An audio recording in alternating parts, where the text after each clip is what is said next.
Understanding our hand writing. ऐसा कहा जाता है कि हमारी जो लिखाई है वो बहुत कुछ हमारे जो मस्तिष्क में विचार उपज रहे होते हैं उनके ऊपर डिपेंड करती है। हम क्या सोचते हैं, किस प्रकार से सोचते हैं, उसी प्रकार से, जैसे कि ये कहा जाता है कि हमारे जो चेहरे की भाव भंगिमाएं, जो भी थॉट्स हैं हमारे मन में आते हैं, उसमें से हमारे फेशियल एक्सप्रेशन और जेस्चर्स बनते हैं। और यही जेस्चर्स में जैसे हमारे हाथों का रोल होता है, उसी प्रकार जेस्चर्स, जो हाथों के जेस्चर्स होते हैं, वो हमारे थॉट्स जो हैं हमारे जेस्चर्स के द्वारा हमारे हैंड राइटिंग में जाते हैं।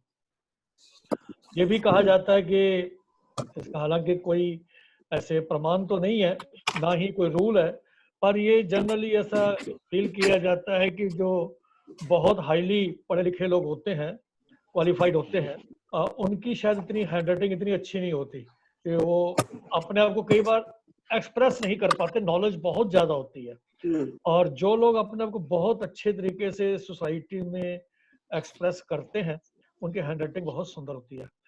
तो ये के माध्यम बहुत अच्छे अच्छे हमें विद्वान मिलते हैं जिनकी हैंडराइटिंग बहुत अच्छी थी। बड़े अच्छे वक्ता भी मिलते हैं जिनकी हैंडराइटिंग बहुत अच्छी थी। और कई ऐसे लोग जो बहुत इंट्रोवर्ट होते हैं, उनके उसमें लिखाई में वो चीज़ नहीं आ पाती, जबकि वो अपने काम में बड़े ही एक्सपर्ट होते हैं।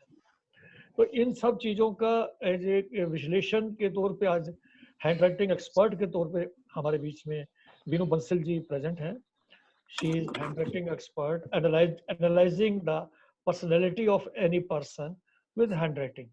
और अगर हमें ये सीखने का मौका मिलता है, जानने का मौका मिलता है, तो हम काफ़ी कुछ अपने इसका ऑफिस में बहुत यूज है, और काफ़ी कुछ हम लोग अपने जो लीग्स हैं, सीनियर्स हैं, सबॉर्डिनेट्स हैं, उनके बिहेवियर्स को एनालिसिस कर सकते हैं। So I'll not take much time. I invite Venu ji to please start the session. Thank you, sir. Thank you so much. I welcome everyone once again on the Mind Excel group. और अपना session शुरू करने से पहले मैं एक बार जानना चाहूंगी, जैसे कि आज सबको मालूम है कि हमारा टॉपिक है पर्सनैलिटी एनालिसिस थ्रू हैंडराइटिंग। तो पर्सनैलिटी से आप क्या समझते हैं? Go back. पर्सनैलिटी से आपका क्या मानना है कि पर्सनैलिटी क्या है? जी Sanjeev ji. Physical presence. Okay, Rekha ji, physical presence Sanjeev ji की तरफ से। Good. Personality basically talks about the entire thing of a person concerned, which means कि उसके जो inner world क्या है, उसका outer world क्या है, वो क्या सोच रहा है, क्या करना चाहता है। It basically completely talks about a person, मतलब उसकी skills, उसकी knowledge, उसकी abilities क्या है, उसकी potential क्या है, उसकी सब चीजें basically बताती है उसकी handwriting उसकी। Thank you Rekha ji, thank you Sanjeev ji. So हम कह सकते हैं कि जो पर्सनैलिटी है किसी भी एक पर्सन के कॉम्बिनेशन होता है उसकी क्वालिटीज का, तो जो उसको एक डिस्टिंक्ट और डिफरेंट पर्सन बनाते हैं, जो सबके सामने वो उभर के आता है एक इंसान, वो उसकी इनर क्वालिटीज जो होती हैं, जो एक डिफरेंट सेट ऑफ कैरेक्टरिस्टिक्स होते हैं, उससे पर्सनैलिटी कहा जाता है। तो अब दूसरा वर्ड है इसमें, की वर्ड है एनालिसिस। तो आप किसी भी पर्सन को एनालाइज कैसे करते हैं कि उसकी पर्सनैलिटी क्या है? आप कैसे जानते हैं उस पर्सन के बारे में? कोई शेयर करना चाहे? जी जी जी, बताइए Deepak ji. Ma'am, by checking his thoughts, उसके थॉट्स क्या है, उसका व्यू क्या है सोसाइटी के बारे में, और वो उसका बिहेवियर कैसा है। यानी कि वो वर्बली अपने आप को कैसे एक्सप्रेस करता है, उसके मुंह से जो वर्ड्स निकलते हैं, प्लस जो वो जैसे वो बिहेव करता है। Right. Anybody else wants to share? जी कैलाश सर, आप बताएंगे कुछ, कैसे जज करते हैं? आपका तो बॉडी लैंग्वेज से काफी अच्छे से जज कर पाते हैं। पर्सनैलिटी का तो आप बिना कुछ बोले व्हेन यू एंटर समवेयर, तो जो देखने वाले होते हैं उनको पहले आपके हाव भाव से, आपके एक्सप्रेशन से, आपके स्टेप्स से, आपकी आंखों से, आपके चलने फिरने से, आपके कपड़ों से, हर चीज से आपको एकदम जो है वो, हम जैसे बोले क्रिस्मेटिक पर्सनैलिटी होती है, एकदम चाहे कुछ भी ना बोलो तो भी ऐसे लगता है कुछ ऐसी पॉजिटिव वाइब्स कुछ आ गई है, तो उसको मतलब हमें लगता है कि बहुत ही यार इसकी पर्सनैलिटी बहुत अच्छी है। और कभी कभी बहुत अच्छे कपड़े पहने होते हैं, सब कुछ पहना होता है, लेकिन ऐसे लगता है कि ये पता नहीं कौन आदमी है। तो मतलब हमारे इसका पूरा का पूरा जो है ना एकदम हमारी जो बॉडी से कनेक्शन बनता है, उसी से हम उसको निहार लेते हैं इसकी पर्सनालिटी क्या है। तो इंट्यूटिवली कुछ जज कर लेते हैं, कुछ उसके बिहेवियर से, कुछ कैसे वो कैरी करता है। Yes, it is automatic, it is spontaneous, it is, जी जी जी। cannot be expressed these things, उनके ऑरा के थ्रू में।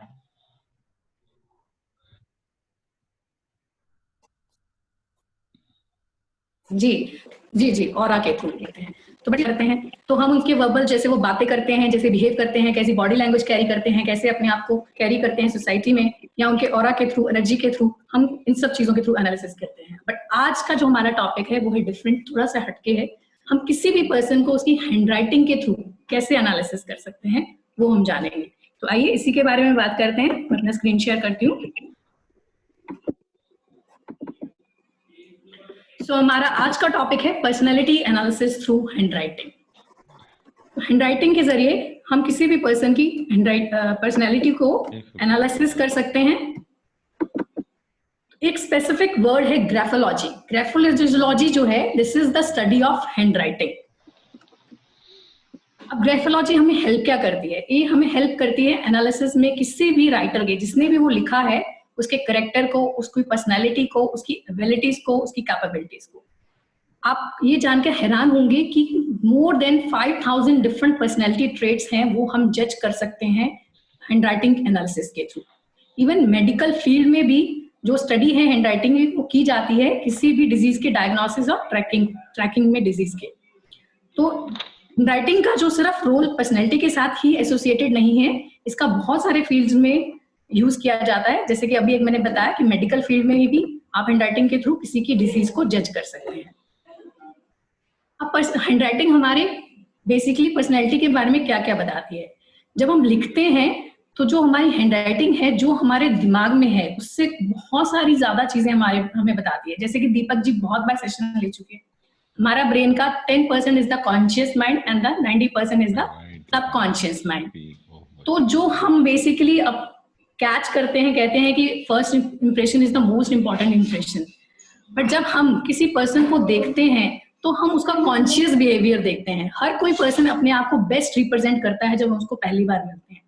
उसके जो सबकॉन्शियस माइंड में हिडन उसके जो पर्सनैलिटी ट्रेट्स हैं, उसके जो हिडन थॉट्स हैं, वो उसको जज करने के लिए handwriting is the best medium. You can find out how matchless you are with your handwriting. हम अपने बारे में एक डिफरेंट पर्सपेक्टिव लेके चलते हैं, बट जब हम लिखते हैं और ग्राफोलॉजी के थ्रू उसको एनालिसिस करते हैं, हमें बहुत सारी ऐसी अपनी सबकॉन्शियस थॉट्स के बारे में पता चलता है, तो जो जानकर हम हैरान हो जाते हैं कि यस, ये भी हमारे माइंड में था कहीं। तो self discovery, this is the important keyword here, जो आप ग्राफोलॉजी या हैंडराइटिंग एनालिसिस के थ्रू जान सकते हैं।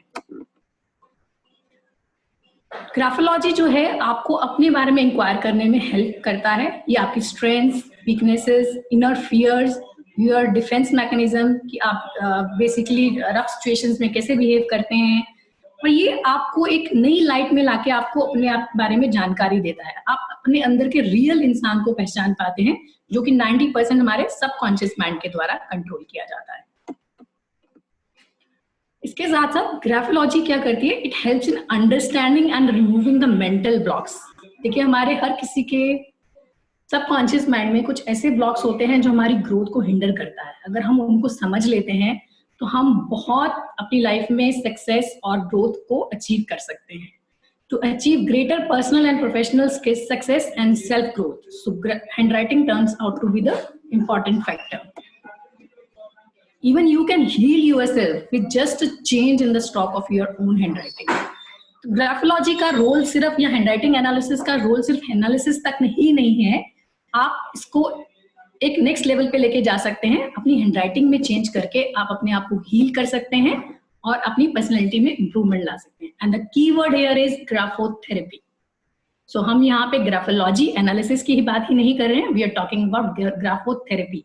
हैंडराइटिंग में चेंज करके अपने सबकॉन्शियस लेवल से हम उन नेगेटिव ट्रेट्स को इरेज कर सकते हैं।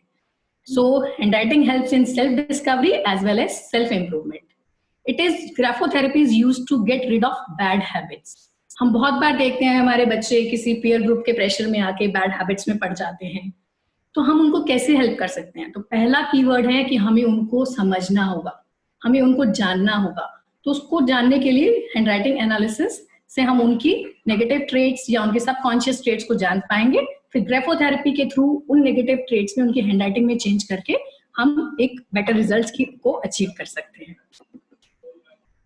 Now this handwriting analysis is also used as a effective tool for a better relationship. देखिए, जब हम लाइफ में किसी इंसान से मिलते हैं तो हम ज्यादातर कई बार जज नहीं कर पाते कि हम उसके साथ कैसा रिलेशनशिप रखें। How the person is, will the person be loyal to me, is the new personal ideal partner for me, can this relationship be taken to the next level. अब कोई भी पर्सन, हम जब मालूम है कि अपने आप को हमारे सामने बेस्ट बन के आता है, अपने आप को बेस्ट बन के रिप्रेजेंट करता है, तो उसके सबकॉन्शियस थॉट को हम कैसे असेस कर सकते हैं? थ्रू हिज और हर हैंडराइटिंग। ये एक बहुत ही इफेक्टिव टूल है हमारे पास, जिसके थ्रू हम किसी भी पर्सन का रियल पर्सनैलिटी को जज कर सकते हैं। तो इसके साथ साथ ऑलरेडी अगर आप किसी रिलेशनशिप में हैं तो उस पर्सन के साथ आपकी बन नहीं रही है, तो आप चेक कर सकते हैं कि उसके हैंडराइटिंग में कौन से नेगेटिव ट्रेट हैं, तो उस पे भी आप ग्राफोथेरेपी के थ्रू वर्क करके अपने रिलेशनशिप को बेटर कर सकते हैं।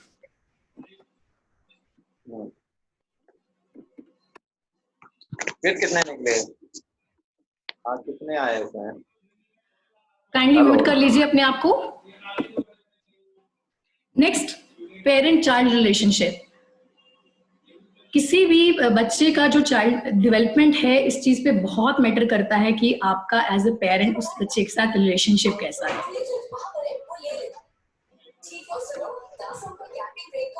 इफेक्टिव पेरेंटिंग में अगर आप बच्चे को अच्छे से समझ पाते हैं, उसकी जब उसको नीड है उसकी हेल्प कर पाते हैं, उसको गाइडेंस दे पाते हैं, तो इस रिलेशनशिप को एक नेक्स्ट लेवल पे ले जाते हैं और बच्चे की ग्रोथ बहुत ज्यादा अच्छी होती है।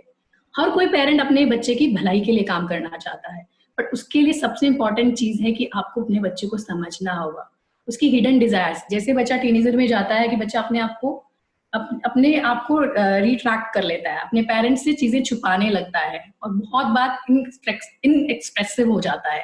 तो आपको बच्चे की हिडन बातों को या बच्चे के सबकॉन्शियस में चल रही बातों को समझने के लिए हैंडराइटिंग का सहारा लेना होगा। और जैसे ही आपने अपने बच्चे को अच्छे से समझा और उसको थोड़ा सा सपोर्ट दिया, मोटिवेट दिया उसके पर्सनैलिटी को समझते हुए, वैसे ही वो बच्चा एकदम एंथुसियास्टिक हो जाता है और कॉन्फिडेंट होकर लाइफ में आगे बढ़ने लगता है। एक इम्पॉर्टेंट फैक्टर है हैंडराइटिंग एनालिसिस का, ये बेसिकली कॉर्पोरेट वर्ल्ड में अपने एम्प्लॉयर्स को हायर करते हुए, जैसे अभी दिनेश सर भी कह रहे थे, अपने एम्प्लॉयर्स को हायर करते हुए भी उनकी पर्सनैलिटी ट्रेट्स को जज किया जाता है थ्रू हैंडराइटिंग एनालिसिस। उस पर्सन की, जिसको भी आप हायर करना चाहते हैं, उसके पर्सनल ट्रेट्स कैसे हैं, पर्सनैलिटी कैसी है, उसकी स्ट्रेंथ्स क्या है, उसकी वीकनेसेस क्या है, depending on his strengths and weaknesses उसको कैसी जॉब में रखना चाहिए, क्या कौन सी टाइप की जॉब, कौन सा टाइप ऑफ वर्क उसके लिए अच्छा रहेगा, उसके कौन से नेगेटिव ट्रेट्स हैं जिसको इम्प्रूवमेंट की जरूरत है और उसको कैसे मोटिवेट करना है। तो ये सारी चीजें आपको हैंडराइटिंग एनालिसिस के थ्रू पता चलती है। और इसके साथ साथ जो एम्प्लॉयर्स हैं अपने आप को प्रोफेशनली ग्रो कर सकते हैं, अपने आप को इम्प्रूव कर सकते हैं, सक्सेस की तरफ मूव कर सकते हैं ग्राफोथेरेपी की मदद से। आप आइए, इतना सब जानने के बाद में थोड़ा सा एनालिसिस करते हैं। तो सब, जैसे मैंने पहले भी कल के सेशन में भी बताया था, सब 4-5 लाइनें अपने प्लेन पेपर पे लिख लेंगे। तो मैं कुछ ट्रेट्स डिस्कस करूंगी, आप चेक कर सकते हैं कि आपका उस ट्रेट में से कौन सा ट्रेट आपकी पर्सनैलिटी में है या आपकी हैंडराइटिंग में है। तो we are talking about the real personality. अब मैंने जैसे पहले भी बताया कि हमारे पास मोर देन 5000 पर्सनैलिटी ट्रेट जो हम हैंडराइटिंग के थ्रू एनालाइज कर सकते हैं, बट जो हर एक ट्रेट है सिर्फ एक सिंगल फैक्टर पे डिपेंड नहीं करता है। बहुत सारे ऐसे फैक्टर हैं जो मल्टीपल चीजों से रिलेट होते हैं। तो हम छोटी छोटी चीजें लेंगे और उनको समझेंगे। सबसे पहले मैं बात करने जा रही हूँ साइज ऑफ द लेटर्स। आपने अगर अपने पेज पे कुछ लिख लिया है, you have to write on a plain paper, तो चेक करिए आपका जो साइज है राइटिंग का वो लार्ज है, एवरेज है या स्मॉल है। एग्जाम्पल के लिए सबसे ऊपर जो दिया हुआ है मैंने, this is the large size, फिर नीचे जो दिया हुआ है इधर राइट साइड पे, this is the average size and small size आप देख सकते हैं लेफ्ट हैंड साइड पे। तो अगर आपने चेक कर लिया है, ये पैटर्न को डिटेक्ट कर लिया है कि आपकी हैंडराइटिंग में कौन सा पैटर्न है, साइज कौन सा है, तो अब आगे बात करते हैं अगर आपका लार्ज साइज है तो आप आउटगोइंग हैं, पीपल ओरिएंटेड हैं, आउटस्पोकन हैं और यू लव अटेंशन। आप लोगों से इंटरेक्ट करना आपको बहुत अच्छा लगता है, आपको बहुत अच्छा लगता है जब लोग आपको अटेंशन देते हैं। तो but at the same time अगर आप बहुत ज्यादा बड़े बड़े लेटर्स लिखते हैं, लार्ज से भी बहुत ज्यादा एक्स्ट्रा लार्ज हो जाते हैं, तो इट शोज कि आप कहीं ना कहीं अंदर से वीक महसूस करते हैं, यू आर लैकिंग कॉन्फिडेंस। उसको करने के लिए आप एक अपफ्रंट रखते हैं और बहुत ज्यादा अपने आप को शोई बना देते हैं। तो बहुत ज्यादा लार्ज लेटर्स भी कहीं ना कहीं एक नेगेटिव ट्रेट को रिप्रेजेंट करता है। But at the same time large letters are good in itself. ये हमारे आउटगोइंग, पीपल ओरिएंटेड, आउटस्पोकन होने की निशानी है। अब अगली बात करते हैं एवरेज लेटर्स। अगर आपके एवरेज साइज के लेटर्स हैं तो आप वेल एडजस्टेड हैं, अडेप्टेबल हैं, बहुत जल्दी अपने आप को सिचुएशन के हिसाब से चेंज कर लेते हैं। और अगर आपके लेटर्स स्मॉल हैं तो आप बहुत ही शाई हैं। आप देखो कहीं छोटे छोटे लेटर्स कहीं लिखे हुए हैं तो वो क्या करते हैं, इट शोज कि वो पर्सन अपने आप को हाइड करना चाहता है। वो पर्सन का सबकॉन्शियस माइंड चाहता है कि वो किसी के सामने अपने आप को ज्यादा खुलकर ना शो करे। तो ऐसे पर्सन शाई हैं, विड्रॉन हैं, इंट्रोवर्ट होते हैं, ज्यादातर किताबों में घुसे रहते हैं, उनकी कॉन्सेंट्रेशन बहुत अच्छी होती है और वो छोटी छोटी माइन्यूट चीजों पे बहुत ज्यादा ध्यान देते हैं, हर चीज का बहुत माइन्यूटली ऑब्जर्वेशन करते हैं। तो स्मॉल हैंडराइटिंग से हमें पता चला कि ऐसे लोग शाई होते हैं और मेटिकुलस होते हैं। तो अभी आई थिंक सबने अपने अपने साइज को चेक कर लिया होगा। अब हम आते हैं स्पेसिंग बिटवीन वर्ड्स। अब दो वर्ड्स लिखे हुए हैं, जैसे लिखा हुआ है आई एम, तो आई एम या जो भी एक नेक्स्ट वर्ड लिखा हुआ है उसके बीच में कितना, या वाइट स्पेसिंग लिखा है तो इनके बीच में कितना स्पेस है, उसके बीच में वाइट स्पेस है या नैरो स्पेस है। देखिए नैरो स्पेसिंग वाले बिल्कुल ही पास पास होकर वर्ड्स को लिखते हैं और व्हाइट स्पेसिंग वाले उसको थोड़ा सा फैला के लिखते हैं। अब इससे क्या पता चल रहा है, अब आप खुद ही महसूस करिए, जब आप थोड़ा सा खुलकर चीजों को कर रहे हैं तो आप फ्रीडम पसंद करते हैं, चीजों को खुला खुला रखते हैं। आपको अच्छा नहीं लगता कि आप लोग आप में ज्यादा इंटरफेयर करें, आप फ्रीडम पसंद है, ज्यादा लोगों के साथ घुल मिल के रहना आपको पसंद नहीं है, you don't like to be crowded. At the same time narrow spacing से क्या होता है, you can't stand to be alone. आप बिल्कुल सब लोगों के साथ में चिपक के रहना पसंद करते हैं और आपको अकेले रहना बिल्कुल भी पसंद नहीं है। और समटाइम्स ऐसे लोगों के साथ ऐसे फील होता है कि बहुत ही ज्यादा चिपकू हैं और हमारी पर्सनल चीजों में बहुत ज्यादा इंटरफेयर करते हैं। So this was about spacing. आप चेक करिए अपनी हैंडराइटिंग में। नेक्स्ट जो मैं बात करूंगी वो है हमारी स्लांटिंग की, कि यानी कि हमारे लेटर्स आगे की तरफ झुके हुए हैं, पीछे की तरफ झुके हुए हैं, स्ट्रेट हैं। तो या तो स्लांट नहीं होगा, या स्लांट राइट की तरफ होगा, या लेफ्ट की तरफ होगा। मैं बहुत ही बेसिक कॉन्सेप्ट्स ले रही हूँ, उसमें हर कॉन्सेप्ट में आगे भी बहुत हाई लेवल पे वेरिएशंस होते हैं, तो हम बहुत छोटी छोटी चीजें ले रहे हैं आज।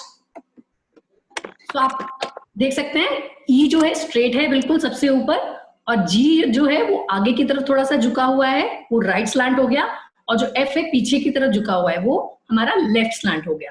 अब इससे हमें क्या पता चलता है हमारी हैंडराइटिंग के बारे में, अगर आपके हैंडराइटिंग में स्लांट नहीं है, you are a very logical and practical person. आप बेसिकली बहुत ही कंफर्टेबल गोल सेट करते हैं अपनी लाइफ में, बहुत ज्यादा हाई गोल्स नहीं होते हैं आपके, और आप अपने कंफर्ट जोन से ज्यादा बाहर नहीं रहते हैं, और आप बहुत ही लॉजिकल और प्रैक्टिकल होते हैं, अपने लिए बहुत हाई गोल सेट नहीं करते हैं। और अगर यही स्लांट्स टू द राइट है तो you are open to new experiences. ऐसे लोग नए लोगों से मिलना, नई नई चीजों को एक्सप्लोर करना इनको बहुत पसंद आता है, ये बहुत ही एक्सट्रोवर्ट होते हैं। स्लांट टू द लेफ्ट, अगर हम स्लांट टू द लेफ्ट की बात करें, ये थोड़ा सा नेगेटिव ट्रेट आ जाता है, क्योंकि ऐसे लोग बेसिकली विड्रॉन होते हैं, ये ज्यादा अपने आप को एक्सप्रेस नहीं करते हैं और ये बिहाइंड द सीन्स रहना पसंद करते हैं। और एट द सेम टाइम अगर पर्सन राइट हैंडेड है और वो लेफ्ट स्लांट के साथ लिख रहा है, तो इसका मतलब स्पेशली बच्चों में ये केस देखा गया है कि बच्चे अगर राइट हैंडेड और लेफ्ट स्लांट से लिख रहे हैं तो वो रिबेलियस होते हैं, अपनी बातें शेयर नहीं करते हैं, विड्रॉन होते हैं और बेसिकली रिबेल करते हैं, अपने पेरेंट्स की बातों को नहीं मानते हैं। So this was all about slant. इसके आप चेक करिए आपकी पर्सनैलिटी में, आपकी हैंडराइटिंग में कौन सा स्लांट आपको नजर आ रहा है। Next I will be talking about the base line. अब बेस लाइन, ये इससे क्या पता चलता है कि आप अपने लिख रहे हैं तो सीधा जा रहे हैं हैंडराइटिंग में, या लिखते लिखते आपकी हैंडराइटिंग में एंगल आ गया, आपने ऊपर की तरफ जाना शुरू कर दिया या नीचे की तरफ जाना शुरू कर दिया। ये सारी चीजें देखिए आपको तभी पता चलेंगी अगर आप एक प्लेन पेपर पे लिखेंगे। अगर एक लाइन पेपर पे लिख रहे हैं आप तो आपको ये क्लैरिटी नहीं आएगी। तो इसलिए मैंने पहले भी बोला था स्टार्टिंग में, अगर आप चेक करना चाहते हो you just right few sentences on a plain paper. Plain paper पे लिखने से क्या होगा आपको पता चलेगा, लिखते लिखते आपने सीधा लिख रहे हैं, सीधी जा रही है आपकी लाइन, या ऊपर की तरफ जाना शुरू कर दिया या नीचे की तरफ जाना शुरू कर दिया। तो स्लैंट में बेसिकली या तो अपवर्ड एंगल होता है या डाउनवर्ड एंगल होता है, या कई बार ये वेवी भी हो जाती है, थोड़ा सा ऊपर जाती है या फिर नीचे चली जाती है, या बिल्कुल पहले नीचे जाती है, एक कर्व सा बना देती है। सो काफी वेरिएशंस है, हम 3 वेरिएशन के बारे में बात करेंगे।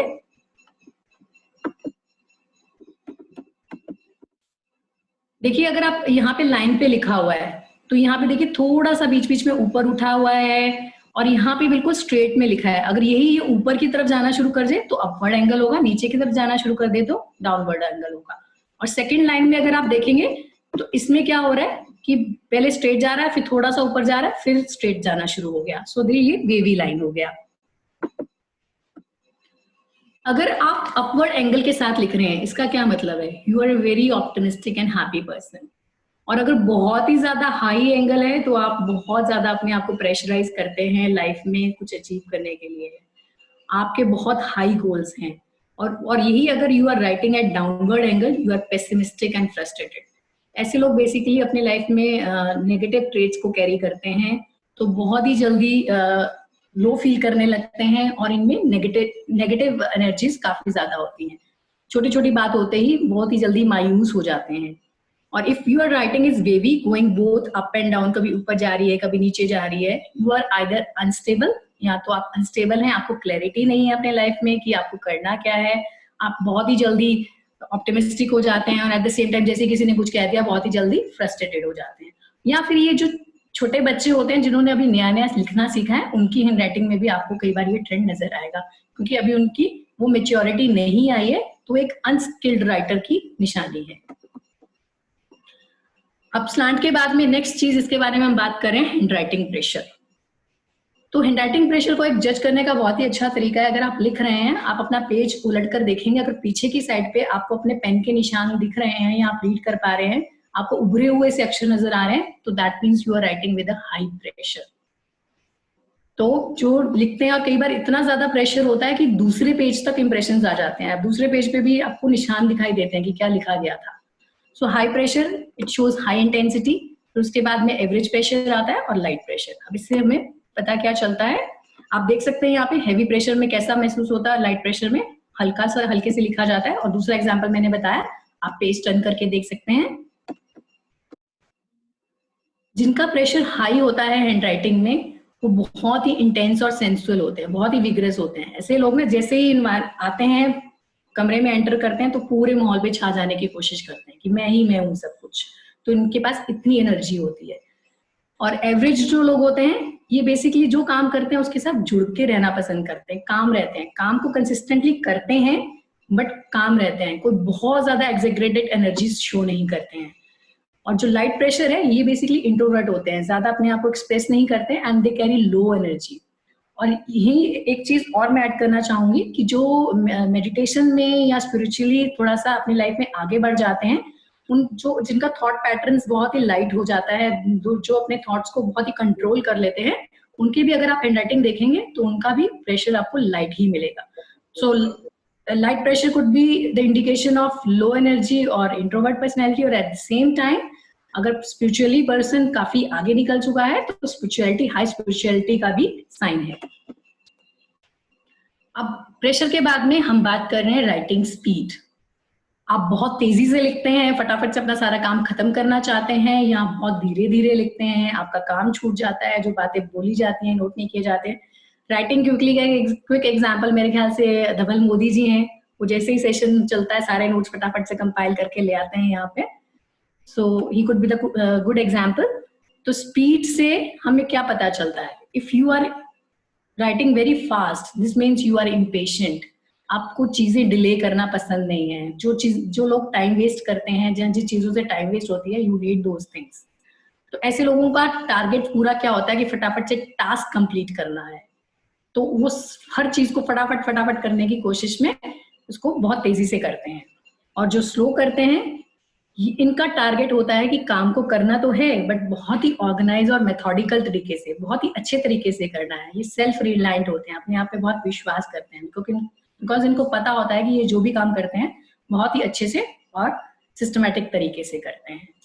सो हम एक तरह से देखें तो दोनों के अपने अपने प्लस और माइनस पॉइंट हो गए। जो तेज लिखते हैं अपना काम जल्दी से फिनिश कर पाते हैं, जो स्लो लिखते हैं उनका काम थोड़ा सा लैग कर जाता है, टाइम पे खत्म नहीं होता, but at the same time बहुत ही सिस्टमैटिक और ऑर्गेनाइज्ड होता है। अब नेक्स्ट मैं बात करूंगी ई लूप। कर्सिव राइटिंग में जो ई होता है, स्मॉल ई होता है, अगर हम देखें कि उसमें जो ई है उसका लूप क्या है, क्लोज्ड है या फुल और वाइड है। कई बार कई लोगों के तो लूप होता ही नहीं, बिल्कुल छोटा सा एक ऐसे ही एक निशान सा होता है जिसमें कोई लूप नजर नहीं आता। अब नैरो ई लूप्स का आप देख सकते हैं एग्जाम्पल, और वाइड लूप का भी आप देख सकते हैं। और बिल्कुल अगर लूप नहीं होता तो वो भी कई बार होता है कि बिल्कुल बस टच, अंदर कुछ लूप ही नहीं होता, दोनों लाइंस मर्ज की हुई होती हैं। तो इसमें क्या होता है, अगर आपका लूप ही नहीं है, it means you are a selective listener, आप किसी और की बात सुनते ही नहीं है, जो आपके मन में चल रही है बस दैट इज राइट, आपने और किसी की बात सुननी ही नहीं है। So as per you everything is good, जो भी आपके दिमाग में चल रहा है या जो भी आपके हिसाब से है। और यही अगर ई लूप छोटा हो, क्लोज्ड हो, तो आप स्केप्टिक हैं, जल्दी से किसी पे विश्वास नहीं करते, और ऐसे लोग जो है किसी की इमोशनल बातों में नहीं आते, अपना डिसीजन चेंज नहीं करते जब तक उनको पूरा उसको चेक नहीं कर लेते कि हाँ जो उसने बात बोली थी ठीक है या गलत है, उस पर पूरे अच्छे से एनालाइज नहीं कर लेते हैं, उसका अच्छे से प्रूफ नहीं ले लेते हैं, तब तक उस चीज पे विश्वास नहीं करते हैं ऐसे लोग। और अगर ई लूप्स फुल और वाइड है तो ये ओपन माइंडेड होते हैं, ये नई नई चीजों को अडाप्ट करना, नई नई लोगों की बातों को सुनना, उनको ट्राई करना। अगर किसी ने कुछ बता दिया, चलो क्या फर्क पड़ता है, ट्राई करके देखते हैं, तो वो ऐसे लोग अपनी बातों को भी अच्छे से कम्युनिकेट करते हैं, दूसरों की बातें भी अच्छे से सुनते हैं और अपनी बात भी अच्छे तरीके से दूसरों के सामने रखते हैं। अब नेक्स्ट ट्रेड जो मैं ले रही हूँ that is the L loop. Again cursive writing में अगर हम देखें तो ऊपर लूप बनता है, तो उसके बारे में बात करेंगे। या तो लूप लिटिल होता है या नहीं होता है, या फिर बहुत बड़ा होता है और फुल होता है। तो इन दोनों केस में आप चेक कर लीजिए आपकी राइटिंग में कौन सा है। देखिए नैरो लूप का एग्जाम्पल, बहुत ही छोटा सा लूप है और दूसरी साइड पे एक बड़ा और फुल लूप है। अगर आपकी हैंडराइटिंग में एल में लूप नहीं है, there is a good chance that you are restricting yourself. आप अपने आप को चीजों में बांध के रखते हैं, अपने आप को नई चीजें एक्सपीरियंस नहीं करने देते, अपने आप को एक छोटे से जोन में बांध के रखते हैं, जिसकी वजह से नई चीजें एक्सपीरियंस नहीं करते और अपने आप को टेंस कर लेते हैं। बहुत ही आपकी दुनिया बहुत ही छोटी होती है। और दूसरी साइड पे जिनका लूप बड़ा होता है और बिग होता है, वो रिलैक्स्ड होते हैं, स्पॉन्टेनियस होते हैं, अपने आप को पूरा मतलब जिंदा दिन इंसान होता है, खुलकर जीते हैं, हर चीज स्पॉन्टेनियसली करते हैं। और ऊपर वाले जो लोग होते हैं वो प्लानिंग ही करते रहते हैं कि नहीं ऐसे ऐसे ऐसे ही होगा, सिस्टमैटिक ऐसे ही चलेगा, बस इतना ही होगा। और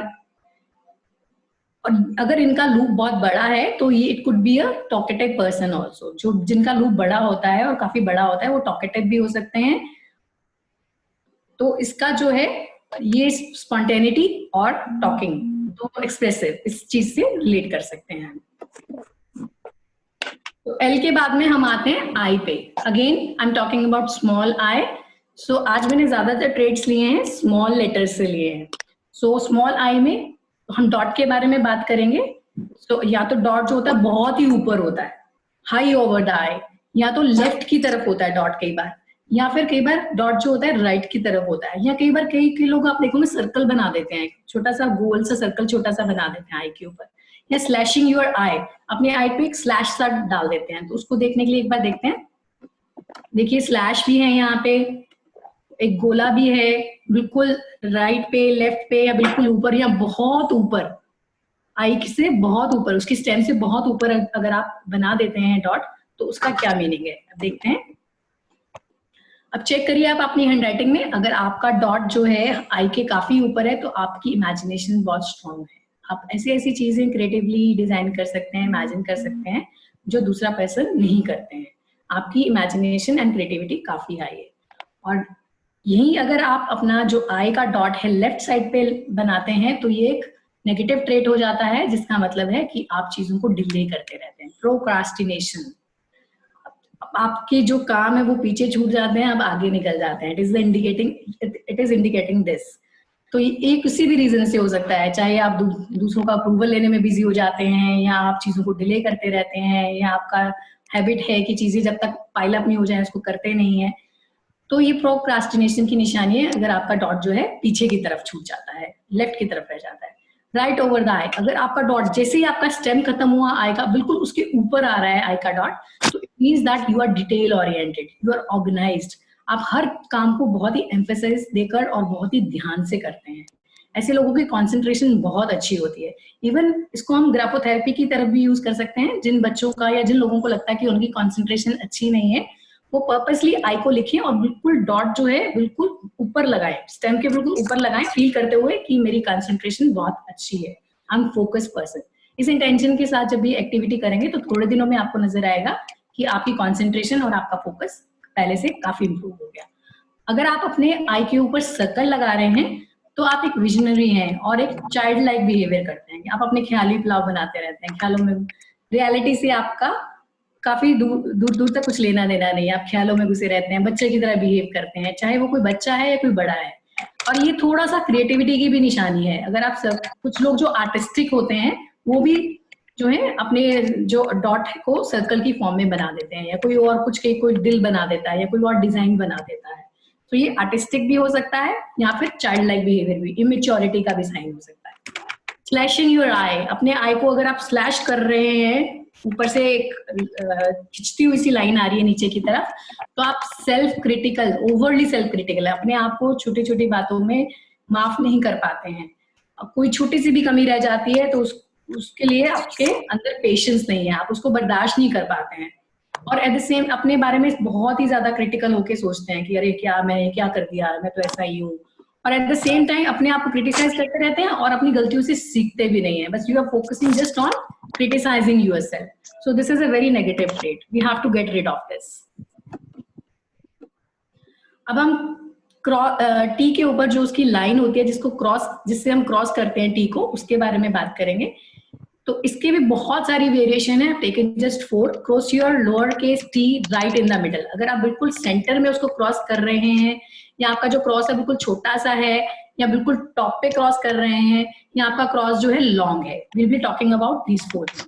आप देखिए सबसे ऊपर जो दिखाई दे रहा है ये टॉप पे है और लॉन्ग है, जो नीचे दिखाई दे रहा है ये शॉर्ट है और मिडल में है। तो हर ये चारों ट्रेड्स के अलग अलग कैरेक्टरिस्टिक्स हैं, चारों को हम डिस्कस करेंगे। अगर आप क्रॉस कर रहे हैं अपने टी को बिल्कुल मिडल में, तो आप एक बहुत ही कॉन्फिडेंट और कंफर्टेबल इंसान है। आप जो भी करते हैं आप उसमें खुश हैं और आपको अपने ऊपर पूरा विश्वास है।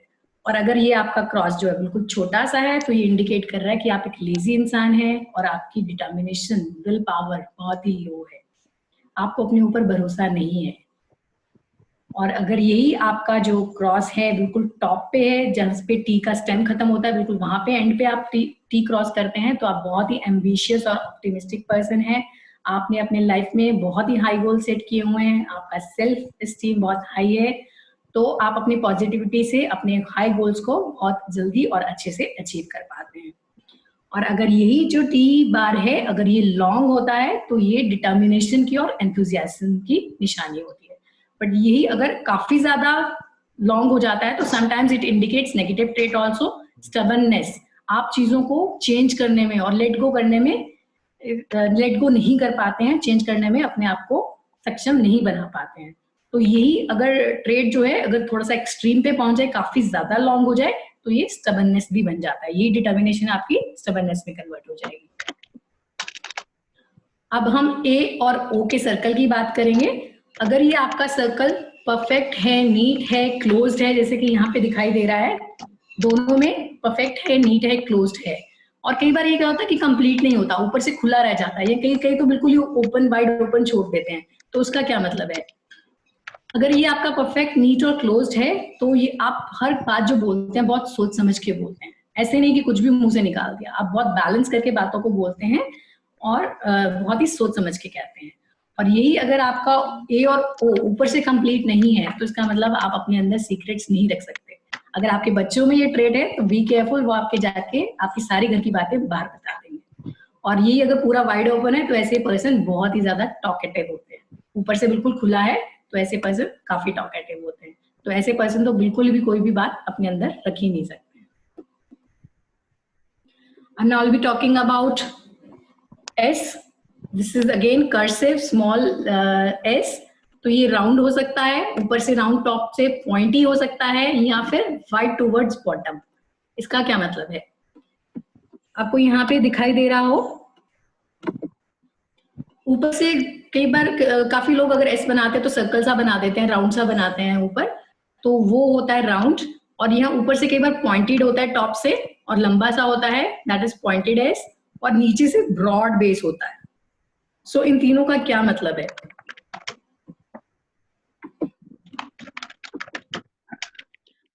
जिनका राउंड होता है ऊपर से गोल बनाते हैं, these are the people pleaser. ये लोगों को हमेशा बस जिससे लोग खुश हो जाएं ऐसी बातें करते हैं। ये इनको कन्फ्रंटेशन या लोगों से बहस करना बिल्कुल भी पसंद नहीं होता, तो बस मीठी मीठी बातें बोलते रहते हैं। कहते हैं ना मीठी छुरी, ये ऐसे लोग होते हैं बेसिकली। ये सामने तो मीठी मीठी बातें बोलते हैं ताकि उनको झगड़ा ना करना पड़े या कोई बहस ना हो जाए उनकी, और पीछे से नेगेटिव बातें बोलते हैं। सो नेक्स्ट पॉइंटी, ऐसे लोग बहुत ही इंक्यूजिटिव होते हैं। उनको बहुत ज्यादा क्यूरियोसिटी रहती है, इंफॉर्मेशन के पीछे भागते हैं, नॉलेज के पीछे भागते हैं, और बहुत ही एम्बिशियस भी होते हैं। जितना ज्यादा ऊंचा हाइट और पॉइंटी होगा उतनी ज्यादा आप एम्बिशियस होंगे। और जिनका वाइड टूवर्ड्स बॉटम होता है, ये शो करता है कि आप हमेशा कॉम्प्रोमाइज करते रहते हैं लाइफ में। आप जो करियर या जो भी लाइफ लीड कर रहे हैं उसमें आपका पूरा हार्ट नहीं लगा पा रहे हैं, because you are being pressurised by the situation और अदर्स। आप अपने दिल की बात पूरी नहीं कर पा रहे हैं, दूसरों के हिसाब से अपनी लाइफ को और अपने करियर को लीड कर रहे हैं। तो अभी तक मैंने काफी ट्रेड्स बता दें, आई होप आप सब चेक कर पा रहे होंगे। सो अब बस एक दो ही कुछ ट्रेड्स बचे हैं। तो ये हमारा जो नेक्स्ट है पर्सनल आई, ये बेसिकली इंडिकेट करता है, यहाँ पे मैं कोई ट्रेड नहीं बता रही हूँ, यहाँ पे मैं ये इन्फॉर्मेशन दे रही हूँ कि ये पर्सनल जो आई का जो लूप है, जो अपर लूप है, ये हमारी पैटर्नल रिलेशनशिप को इंडिकेट करता है। लोअर लूप है जो हमारे पैटर्नल हमारे फादर के साथ रिलेशनशिप को इंडिकेट करता है। जिनका लूप ऊपर का बड़ा होगा उनका अपने मदर के साथ रिलेशनशिप ज्यादा स्ट्रॉन्ग होगा, जिनका नीचे का होगा उनका अपने फादर के साथ। और कई लोग होते हैं सिर्फ एक लाइन खींच देते हैं, तो इट इंडिकेट्स उनका अपने फादर के साथ रिलेशनशिप अच्छे नहीं है, क्योंकि उनका लोअर लूप बिल्कुल गायब होता है। सो जितने बड़े लूप्स आप बनाएंगे उतना ही बेटर आपका रिलेशनशिप होगा आपके पेरेंट्स के साथ में।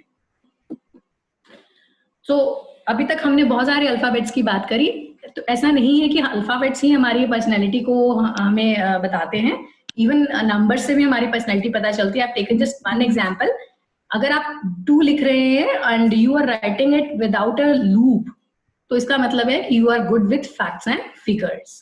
सो ऐसे ही हर नंबर का अपना एक अलग एनालिसिस है। और यही अगर आप प्रिंट और कर्सिव दोनों हैंड राइटिंग को, कर्सिव जिसमें वर्ड्स को लेटर्स को आप जोड़कर लिखते हैं, प्रिंट आप अलग अलग लिखते हैं, हर वर्ड अलग, ए आर में आर लिख रहे हैं तो ए अलग होगा, आर अलग होगा, ई अलग होगा। अगर आप दोनों का कॉम्बिनेशन है आपकी हैंड राइटिंग में, तो इससे आपको पता चलता है कि आप फ्लेक्सिबल हैं अपनी लाइफ में और जल्दी में रहते हैं। और ज्यादातर लोगों की ये हैंड राइटिंग ऐसी होती है।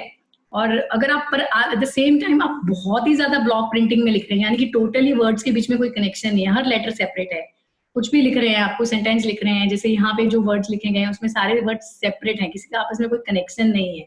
सो इसका मतलब है कि आपको लाइफ में इंटीमेसी इश्यूज हैं, आप किसी के साथ रिलेशनशिप, इंटीमेट रिलेशनशिप बनाने में आपको कोई प्रॉब्लम है, there is some blockage in your subconscious mind that has to be removed. अब मैंने पहले अल्फाबेट्स की बात की, फिर नंबर का भी बताया, तो इसके साथ साथ हमारा सिग्नेचर, वो भी हमारी पर्सनैलिटी का बहुत इंपॉर्टेंट पार्ट है। अगर हम एक बुक का एग्जांपल लें तो उसके अंदर जो टेक्स्ट लिखा हुआ है दैट इज आवर हैंडराइटिंग, और उसका जो कवर पेज है दैट इज आवर सिग्नेचर, जिससे हम जैसे हम बुक के कवर से उस बुक को जज करते हैं, हमारा फर्स्ट इंप्रेशन होता है, हमारी वैसे ही हमारा सिग्नेचर है कि हम आउटवर्ड वर्ड में अपने आप को कैसे रिप्रेजेंट करते हैं, हम चाहते कैसे हैं कि हमारा बीइंग अ करियर पर्सन या बीइंग अ पर्सन हम सोसाइटी में कैसे जाने जाएं, हमारी पहचान क्या हो। उसका जो हमें पता चलता है हमारे सिग्नेचर से।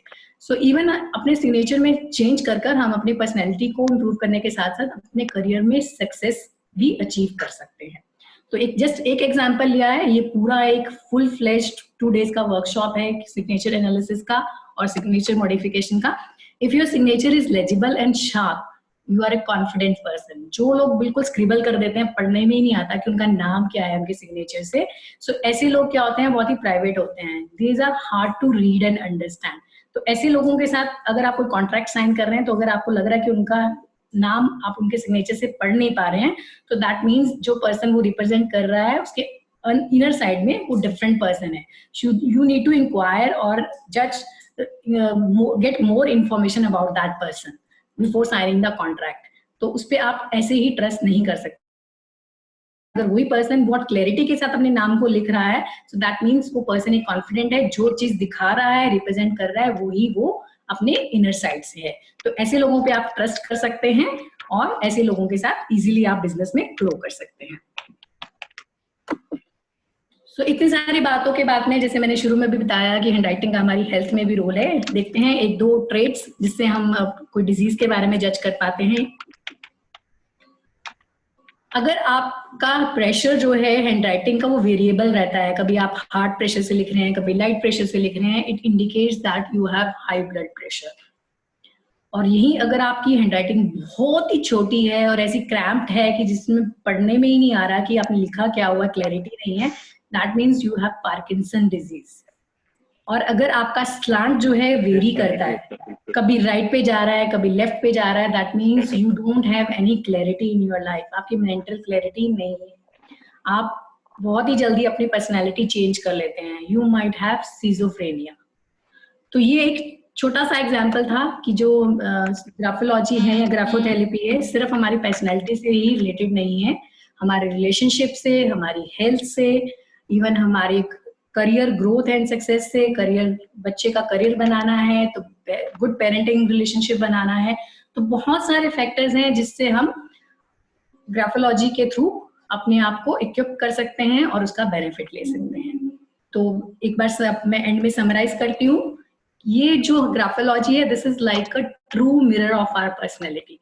जैसे कि अगर आप अपने चेहरे पे या अपने शरीर पे कोई एक छोटा सा भी धब्बा देखना चाहते हैं, तो you can see in the mirror. In the same way, अगर आपको अपनी हिडन पर्सनैलिटी का एक एक एस्पेक्ट जो है पता करना है, आपके सबकॉन्शियस माइंड में क्या हिडन चीजें हैं, तो आप ग्राफोलॉजी की या हैंडराइटिंग के थ्रू इस चीज को पता कर सकते हैं। सो ये बहुत ही अच्छा टूल है और ये बहुत ही सेंसिटिव टूल है। इसमें एक चीज मैं यहाँ पे मेंशन करना चाहूंगी कि ऐसा नहीं है कि जैसे जो मैंने अभी फैक्टर्स बताए, अगर आपने वो सिर्फ वो नोट कर लिए कि this is your true personality, इसमें 5000 से भी ज्यादा ट्रेड्स हैं और बहुत सारे मिक्स एंड मैच करके आपकी रियल पर्सनैलिटी निकल के आती है। तो आपको पूरा अपनी पर्सनैलिटी को एनालिसिस करने के लिए you have to go through extensive study, और 3-4 सैंपल्स की स्टडी के बाद में आपका ट्रू पर्सनैलिटी निकल के आता है। क्योंकि ये बहुत ही सेंसिटिव चीज होती है, जो आप जैसे थॉट्स दिमाग में चल रहे हैं उस समय जो आप लिख रहे हैं उसका भी इम्पैक्ट आपकी हैंडराइटिंग में आता है। आप खुद महसूस करिए, अगर आप कभी गुस्से में हैं, ऑफिस में कुछ डिस्प्यूट हो गया और आप कुछ लिख रहे हैं, तो आपकी हैंडराइटिंग का प्रेशर बढ़ जाएगा। आप पीछे देखेंगे तो आपको इंप्रेशन नजर आएंगे। एट द सेम टाइम आप खुश हैं, हैप्पी मूड में हैं, तो आप बहुत ही ब्यूटीफुल हैंडराइटिंग आएगी, या प्रेशर बहुत ही लाइट होगा। तो ये सेंसिटिव टूल है, जल्दी से वेरिएशन आ जाता है इसमें। तो हम 3-4 सैंपल लेते हैं डिफरेंट माइंडसेट में पर्सन को 2-3 दिन के ड्यूरेशन पे, और 1-4-5 लाइनें नहीं, 3-4 पेज का सैंपल होता है विद सिग्नेचर। तो उस पर्सन का स्पेस क्या है, उसने पेपर पे कैसे लिखा है, स्पेसिंग कहाँ है, क्या क्या लिखा है, अलाइनमेंट क्या है, हर चीज को एक ध्यान में रख के पर्सन की पर्सनैलिटी और उसके लिए ग्राफोथेरेपी डिजाइन की जाती है। So that's all from my side. I hope you all enjoyed. Thank you. Thank you so much.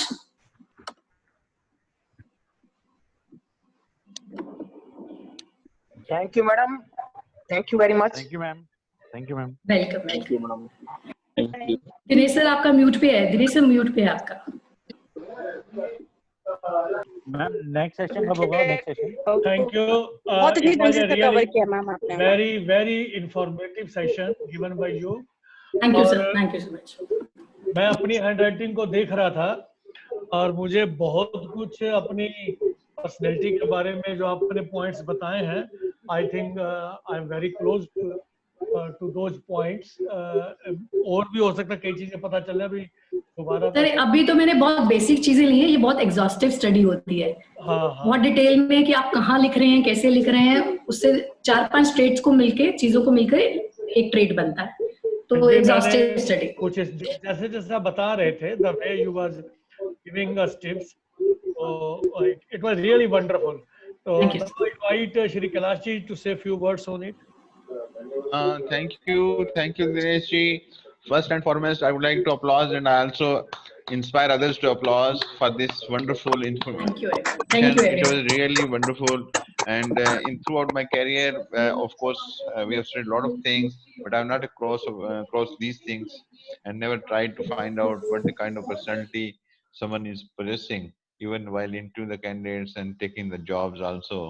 So that is a very very wonderful. और मैं चाहूँगा कि किसी टाइम में आप एक ऐसी वर्कशॉप भी ऑर्गेनाइज करें, ये तो बहुत ही अच्छी बात है, जिसके अंदर अच्छा एक चीज आपसे जरूर पूछना चाहूंगा कि अगर जैसे बच्चा उसके हैंडराइटिंग शुरू में खराब होती है और फिर हम उसको प्रैक्टिस करवा के उसकी हैंडराइटिंग बनवाते हैं, जैसे मान लो आपसे या किसी से सलाह लेके इसकी हैंडराइटिंग इंप्रूव करना है और वो रोजाना उसको बताते हैं कैसे लिखना है कैसे, तो दैट इज से 10 या 12 साल के बच्चे से करवाते हैं और उसकी फिर हैंडराइटिंग बहुत अच्छी हो जाती है जी। तो उसमें फिर वो उसकी पर्सनैलिटी में सारा चेंज आ जाता है। इसका मतलब ये बात भी आप थोड़ा सा बताएं। देखिए हैंडराइटिंग को ब्यूटीफुली लिखना ही इम्पोर्टेंट नहीं है बेसिकली। अब देखिए कि कई बार मैंने देखा है कि because I take calligraphy classes also, कि beautiful handwriting, style of writing also, तो कई जो कैलीग्राफी के ट्रेट्स हैं उसमें जब हम फॉर्मेशन बनाते हैं, फॉर्मेशन दिखने में बहुत सुंदर लगती है but it indicates a negative trait in your personality. देखने में ओवरऑल लुक और beautiful handwriting is different thing, that is calligraphy, but उसका जो आपने फॉर्मेशन बनाया उसको आपने ऐसा कर दिया, कुछ ऐसा उसमें ट्रेट आपने इंट्रोड्यूस कर दिया, वो आपका एक नेगेटिव पर्सनैलिटी बन गया। I got the point। मेरा मतलब है कि अगर मान लो उसका इम्प्रूवमेंट जैसे हम करते हैं जो देखने में सुंदर हो जाती है, तो बेसिक पर्सनैलिटी में चेंजेस आता है या नहीं आता? जी। ग्राफोथेरेपी यही काम करती है, आइडेंटिफाई किया जाता है कि उसकी पर्सनैलिटी में नेगेटिव ट्रेट्स क्या हैं, उस नेगेटिव ट्रेट को, उस पर्टिकुलर ट्रेट को हैंडराइटिंग में इंप्रूव किया जाता है विद द कॉन्शियस एफर्ट। जैसे मैंने एक एग्जांपल भी दिया था, आई के ऊपर अगर आप डॉट लगाते हुए विजुअलाइज कर रहे हैं कि my concentration, my focus is getting improved, तो हैंडराइटिंग इंप्रूवमेंट आपको हमेशा, अगर आप किसी ग्राफोलॉजिस्ट के थ्रू करवा रहे हैं तो आपकी हैंडराइटिंग ब्यूटीफुल भी हो जाएगी और एट द सेम टाइम आपकी पर्सनैलिटी भी इंप्रूव हो जाएगी। ओके, सेल्फ एस्टीम के लिए बहुत अच्छा साधन है। जी। और इसके ब्यूटीफुल रिजल्ट्स आते हैं और बहुत जल्दी आते हैं sir. Thank you so much. Please जी। हाँ जी, Deepak ji please say few words. Thank you Veenu ji. और इनफैक्ट जब मैं आपको सुन रहा था और जितने भी आप पैटर्न के बारे में बोल रहे थे, तो आई वाज रिकॉलिंग मेरे स्टूडेंट लाइफ में, स्कूल में, कॉलेज में मेरे जितने भी क्लासमेट्स थे, and I was just recalling and wondering कि जिस पैटर्न के बारे में आप सारे लगभग मैच करते हुए आ रहे थे, तो I was just really wondering कितना ज्यादा ये साइंटिफिक। दीपक जी, इसको फोरेंसिक साइंस में भी यूज किया जाता है और क्रिमिनल साइकोलॉजी समझने के लिए भी एफबीआई भी यूज करता है इसको। सो ये अप्रूव्ड साइंस है जिसको यूज किया जा रहा है, प्रैक्टिकली यूज किया जा रहा है सिस्टम में। And at the same time, I'm wondering about all the doctors कि सारे डॉक्टर्स एक जैसे ट्रेट कैसे रखते हैं? सर उसमें चीज का ये है कि उसमें उनकी थॉट प्रोसेस बहुत फास्ट होती है। So bad handwriting doesn't always mean कि उनकी बैड पर्सनैलिटी है। तो जो बैड हैंडराइटिंग है कई बार ये भी इंडिकेट करता है कि आपके माइंड में बहुत ज्यादा थॉट्स चलती हैं, बहुत ज्यादा फास्ट चलती हैं, तो उसकी वजह से आपकी वो हैंडराइटिंग में क्लैरिटी नहीं आती। दोनों तरह के ट्रेट्स होते हैं। जी। Thank you Deepak ji. रुचि, आप कुछ कहना चाह रही हैं? रुचि चावला मैम। हाँ जी सर, मेरा भी सेम क्वेश्चन था कैलाश जी वाला कि लाइक मेरे बेटे की जो राइटिंग है वो बहुत गंदी है, तो अगर मैं उसकी राइटिंग इंप्रूव करूंगी तो क्या उसका नेचर भी अपने आप ऑटोमेटिकली चेंज हो जाएगा? जी देखिए, पहले तो मैंने आपको बताया कि ब्यूटीफुल हैंडराइटिंग और पर्सनैलिटी ट्रेट्स में थोड़ा सा डिफरेंट है। देखने में आपकी कैलीग्राफी के थ्रू बहुत सुंदर हैंडराइटिंग बन जाएगी, बट वही कई कैलीग्राफी ट्रेट्स जो हैं नेगेटिव पर्सनैलिटी कैरी करते हैं। तो हमेशा हैंडराइटिंग इंप्रूवमेंट अगर आप किसी ग्राफोलॉजिस्ट के पास में कराते हैं तो दे कुड सेंस कि क्या नेगेटिव ट्रेट है और उसको कैसे इंप्रूव करना है। तो जो ये हैंडराइटिंग इंप्रूव और साथ में कॉन्शियस, जब आप हैंडराइटिंग में जब लिखते हैं तो उसमें कॉन्शियस अटेंशन भी डालनी होती है आपको। जब आप कर रहे होते हैं तो उससे फास्ट रिजल्ट आते हैं कि दैट जैसे मैंने आई का एग्जांपल दिया, वैसे ही अगर आपको कोई नेगेटिव ट्रेड है तो उस ट्रेड पे काम करते हुए, इम्प्रूव करते हुए, you have to give conscious intention also. तो दीपक खोसला जी कुछ कहना चाह रहे हैं, प्लीज। दीपक जी, हाँ बोलिए। हाँ मैम, ऐसे नेक्स्ट सेशन कब होगा? सर ये एक काफी बड़ी एग्जॉस्टिव वर्कशॉप है जिसमें देखिए हर, अगर अल्फाबेट की बात करें उसका कैपिटल भी है, स्मॉल भी है, और इट इज लाइक जो पेज होता है that is the entire word for you when you right something on that. और जैसे आप लिख रहे हैं वो आपके बेसिकली पूरे आपके कैरेक्टरिस्टिक्स को रिप्रेजेंट करता है। तो देखिए क्लासरूम में क्या होता है, टीचर सबको सेम तरह से लिखना सिखाती है, लाइंस बना के सबको सेम तरह, बट हर कोई अपने अपने हिसाब से अडाप्ट कर लेता है, चेंज करता है। और या फिर बचपन में थोड़ी हैंडराइटिंग डिफरेंट होती है, जैसे जैसे बढ़ते हैं पर्सनैलिटी चेंज होती है, हैंडराइटिंग चेंज होती है। तो ये एग्जॉस्टिव वर्कशॉप है, एक सेशन एक और भी ले लूंगी तब भी पूरा कवर नहीं हो पाएगा। So we will be launching a workshop of few days, we could say of 10 to 12 sessions soon. तो जैसे ही लॉन्च होता है हाँ बोलिए। हम एक चीज और, आजकल तो राइटिंग का तो जमाना रहा ही नहीं, कोई राइट मतलब जल्दी जल्दी लिखता ही नहीं, मैक्सिमम लोग ईमेल्स या व्हाट्सएप पे चलते हैं। तो उसके थ्रू भी हम फाइंड आउट करते हैं कोई वे आउट है? हाँ जी, नहीं सर नहीं, हाथ हैंडराइटिंग बेसिकली आपके जो थॉट्स चलते हैं वो नर्व इम्पल्सेस के थ्रू, आपके हैंड के थ्रू रिप्रेजेंट होते हैं आपके पेज पे। तो अपनी ईमेल या उसके थ्रू उसका बेनिफिट नहीं उठा सकते, you have to write it. आप हाथ से लिखेंगे तभी आपका उसको पता चलेगा। दीपक जी वो अलग जो है ट्रेड हो जाता है ईमेल में, और आप जो लिखते हो लेटर लिखते हो कंप्यूटर से, तो उसके अंदर आप जो वर्ड्स यूज करते हो उसका अलग सिस्टम है, वो एक अलग पढ़ाई है, उसके अलग ट्रेड्स हैं, वो अलग चीज है, इसके हैंडराइटिंग के साथ नहीं आता वो। That is a thinking neural, उस पर न्यूरल सिस्टम आ जाता है। Okay Deepak ji, you are first time today in this session? Yes sir. Can you introduce yourself? So myself Deepak Khosla, I belongs to Haridwar, Uttarakhand. Okay. In which and organization? Sir, right now I'm in Delhi, DCM Shriram Industries Limited. Okay. And how you joined this workshop? Anybody referred you? Yes, one of my friend is working with Genus, Haridwar, who has referred me this session also. Okay, welcome to the group. Kathuria ji, आप कुछ कहना चाह रहे हैं? वीनू जी, बहुत ही अच्छा programme था, बहुत ही अच्छा प्रेजेंटेशन था। मैं सिर्फ ये कहना चाह रहा था कि आजकल देखिए nobody writes letters, वो जमाना चला गया। तो क्या हम सिग्नेचर्स हर आदमी करता है, सामने बैठे हुए किसी से आप ऑर्डर ले रहे हैं या चेक बुक पे साइन कर रहे हैं, तो सिग्नेचर्स आई थिंक उसमें थोड़ा आदमी अगर समझ जाए पूरा क्लियरली। अब जैसे मैं बताऊं, मैं अपने सिग्नेचर्स करता हूं और वो काफी क्लियरली नजर आते हैं कि ये मेरे सिग्नेचर्स हैं जी। और उनकी my wife you know she writes her full name, सिर्फ इनिशियल पहला पूरा जैसे किसी ने बच्चे ने लिखा है। That's और really I have good, seen जैसे I have seen the signatures of Amitabh Bachchan. So he writes his signatures are such that you cannot recognize कि ये किसके signatures हैं। तो इन तीन लोगों की पर्सनालिटी में आप कैसे पता करते हैं? सर ये जो बेसिकली आपने जो बताया वो बहुत ही क्लियर थॉट्स हैं कि जो चीज आप सोचते हैं वही आपके लाइफ में आप उसको रिप्रेजेंट करते हैं। आपके कोई हिडन थॉट्स नहीं रहते हैं, बैक ऑफ द माइंड नहीं चाहते, अपने आप को छुपा के नहीं रखते हैं आप। और जितने भी बड़ी बड़ी पर्सनालिटीज हैं उन्होंने अपने सिग्नेचर्स को डिजाइन कराया हो, वो तो वैसे ही अपनी लाइफ को किसी के सामने, जो सेलिब्रिटीज हैं नहीं चाहते हैं कि उनकी लाइफ रिवील हो, तो उनके सिग्नेचर ऐसे होते हैं, वो ग्राफोलॉजिस्ट स्पेशली डिजाइन करते हैं टू अचीव सक्सेस। आप देखेंगे अमिताभ में ए बहुत कितना बड़ा लिखा है, and this shows that he is a personality. जितना बड़ा आपका कैपिटल लेटर पहला होगा उतनी बड़ी पर्सनैलिटी होंगे आप। और ये अगर आप चेंजेस करते हैं अपने सिग्नेचर में तो it truly get embedded in your subconscious mind, और वैसी ही पर्सनैलिटी और वैसा ही सक्सेस और वैसे ही पॉजिटिविटी आपको लाइफ में मिलती है। तो सिग्नेचर एनालिसिस का पूरा 2 days का and changes in signatures 2 days का वर्कशॉप है सर, बहुत एग्जॉस्टिव स्टडी है उसकी भी।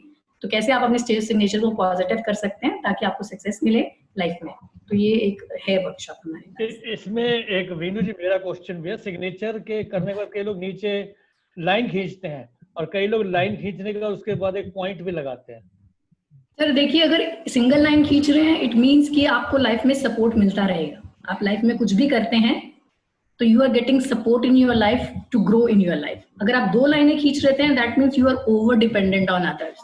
तो 1 लाइन अच्छी है, पॉजिटिव ट्रेट है, 2 lines that you are overly dependent, अपने बलबूते पे आप लाइफ में आगे नहीं बढ़ पाएंगे। और अगर आप सिंगल डॉट लगाते हैं, दैट मीन्स अगर नीचे लगा रहे हैं इट इज ओके, बट आप 1 की बजाय 2 डॉट लगाएं। अगर आप आगे लगाते हैं, सिग्नेचर खत्म होने के बाद डॉट लगाते हैं, इट मीन्स आपने अपने लाइफ में अपनी ग्रोथ को फुल स्टॉप लगा दिया। आप लाइफ में अपने ट्रेड्स पे, बाकी ट्रेड्स पे डिपेंड, आप एफर्ट करते हैं, ग्रोथ लेते हैं, बट कहीं ना कहीं जाके आपकी ग्रोथ फुल स्टॉप हो जाती है। अगर नीचे लगा रहे हैं इट्स गुड, बट नीचे भी 1 की बजाय अगर 2 लगाएंगे तो that is better. Okay, any other question? नहीं वीनू जी, इसमें थोड़ी सी क्लैरिटी दिनेश जी, एक थोड़ी सी क्लैरिटी। जैसे मैंने लाइन लगाई, आपने साइन किया, दिनेश जी ने पूछा साइन किया, और साइन कराने के बाद में जैसे लाइन खींची, उसके बाद थोड़ी दूर जाके एक डॉट लग जाती है, उसका क्या मतलब है? लाइन नीचे जो लाइन के साथ में डॉट है इट्स ओके, बट आप 2-3 लगा दें, इट मींस कंटिन्यू, कि जो भी चीज एक ही डॉट की बात कर रहा हूँ। सो एक डॉट वो भी कंटिन्यूटी का निशानी है। दैट्स, अगर नीचे लगा रहे हैं तो वो नेगेटिव ट्रेड नहीं है, बट आप 2 लगा लेते हैं तो वो और ज्यादा पॉजिटिव, आपकी ग्रोथ को और एनहांस कर देगा। और अगर साइन के बिल्कुल आगे लगाते हैं तो वो आपकी ग्रोथ को स्टॉप कर देगा। आप लाइफ में आगे बढ़ेंगे, एफर्ट्स करेंगे तो कहीं ना कहीं जाके रुक जाएंगे, आपको वो सक्सेस नहीं मिल पाएगी। ओके ओके, जैसे आप लिखते हो, जैसे कोई चीज लिखते लिखते आगे डॉट डॉट लगा देते हो, कुछ कहना चाह रहे हो, तो that shows to be continued, to continue, हां, you will keep on going, growing, you will keep on endless growth. हाँ जी, चोपड़ा जी प्लीज बोलिए। Thank you ma'am.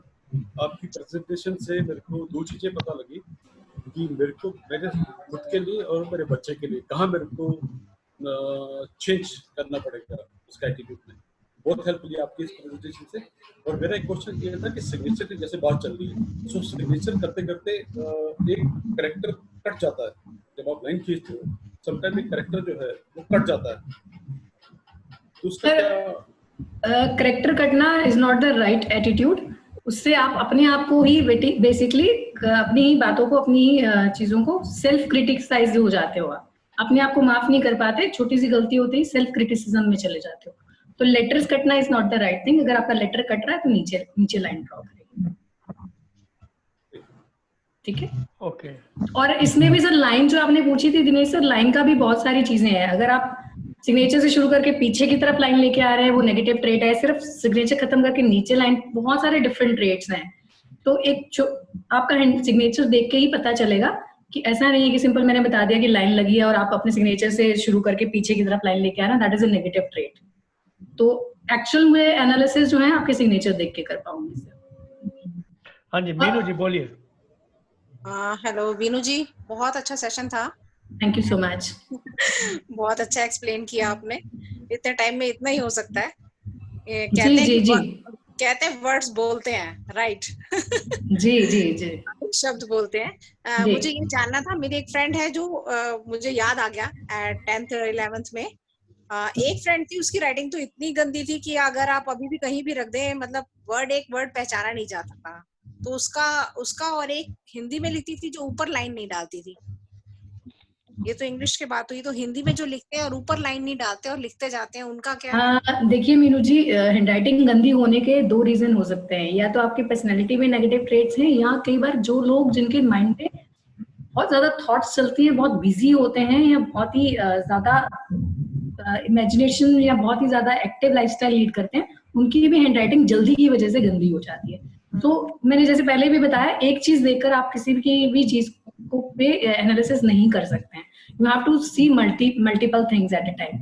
और हिंदी का, सॉरी मैं यहाँ पे थोड़ा सा लैग करती हूँ, मैंने हिंदी की ग्राफोलॉजी पे काम नहीं किया। मैंने नंबर्स पे काम किया है, सिग्नेचर पे काम किया है, और इंग्लिश के स्मॉल एंड कैपिटल्स पे काम। अच्छा लगा, बहुत कुछ सीखने मिला, हमने भी लिख के बहुत अच्छा था। Thank you. और मैं यहाँ पे अभी इनपुट लेना चाहूँ, कुछ शेयर करना चाहेगा? किसी ने कुछ अपने पर्सनैलिटी में आइडेंटिफाई किया है या अपने आप को कहीं ना कहीं रिलेट कर पा रहा है इन ट्रेस से जो मैंने बताया? अगर कोई शेयर करना चाहे।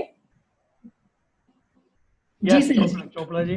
जैसे मैंने पहले भी बताया ना कि जो आपने प्रेजेंटेशन में वर्ड्स का और कैरेक्टर्स के बारे में बताया, तो वहाँ मेरे को पता लगा कि कहाँ मेरे एटीट्यूड में या जो थॉट प्रोसेस था, कहाँ मेरे को उसमें हेल्प मिलेगी चेंज करने। और कोई पर्सन रिलेट कर पाया हो किसी भी ट्रेट से, कोई एक पर्सनैलिटी ट्रेट शेयर करना चाहे? मैम मेरी वर्ड्स जो है वो राइट की तरफ स्लैंट थी, तो वो जो आप बोले थे ऑप्टिमिस्टिक, तो वो थोड़ा मैम। ठीक है, great great good. Anybody else? Ma'am thank you so much, आपने बहुत मेरी आवाज आ रही है? थोड़ा सा कटकर आ रही है मुकेश जी। अच्छा सॉरी, मैं आज ऑफिस में हूँ और मेरे पास जिसमें बात करना आप चैट अगर कुछ शेयर करना चाहते हैं तो चैट बॉक्स में भी लिख सकते हैं अगर आपकी वॉइस क्लियर नहीं आ रही है तो। ठीक है, okay ma'am, I will transfer your ma'am. हाँ जी, प्रभाकर जी बोलिए। अगर किसी की हेडराइटिंग खराब है, हेडराइटिंग इंप्रूव करके पर्सनालिटी में चेंज हो सकती है मैडम? जी, ग्राफोथेरेपी मैंने बताया वो करता ही यही है। कुछ सर्टेन एज लिमिट है, कोई एज तक, या कभी भी नहीं कभी भी कर सकते हैं। देखिए हैंडराइटिंग बहुत ही सेंसिटिव चीज है। जैसे ही आपके सबकॉन्शियस माइंड में थोड़ी सी चेंजेस होती है, ये दोनों को रिफ्लेक्ट करता है, conscious as well as subconscious. तो आपका कई बार मैंने जैसे अभी एग्जांपल दिया था कि आप बहुत ज्यादा खुश हैं तो आपकी थोड़े से वर्ड्स देखेंगे सुंदर बन रहे हैं, लाइट रहेगा प्रेशर। थोड़ा सा गुस्से में है तो प्रेशर ज्यादा हो जाएगा। तो आप इसको किसी भी एज पे चेंज कर सकते हैं, एनी पॉइंट ऑफ टाइम। और अपनी सक्सेस में कहीं पे भी ब्रेक लगा हुआ तो उसको भी अचीव कर सकते हैं by changing in your signature. देखिए हम लोग कई बार लिखते हैं तो कई बार आराम से लिखते हैं, हैंडराइटिंग अच्छा लिखते हैं, कई बार जल्दी में हैंडराइटिंग अच्छा नहीं लिखते हैं। तो वो भी सर आपके मूड पे डिपेंड करता है ना। आराम से भी आप तभी लिख पा रहे हैं ना जिस समय आप उस लाइट मूड में हैं। पर्सनालिटी तो वही बंदे का है, बंदा कहीं वैसे लिख रहा है, तो देखिए इसे मैंने पहले भी बताया, beautiful handwriting is not graphology.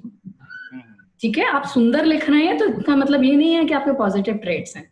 वो एक एस्पेक्ट है आपकी हैंडराइटिंग का। उसके अलावा बहुत सारा, आप स्पेस कैसे यूज कर रहे हैं, पूरा यूज कर रहे हैं, राइट पे यूज कर रहे हैं, लेफ्ट पे, ऊपर नीचे, आपका स्लांट किधर जा रहा है, ऊपर जा रहा है, नीचे जा रहा है, प्रेशर कैसा है, और आपका सिग्नेचर आप कहाँ पे कर रहे हैं। बहुत सारी चीजें रिलेट करनी होती है।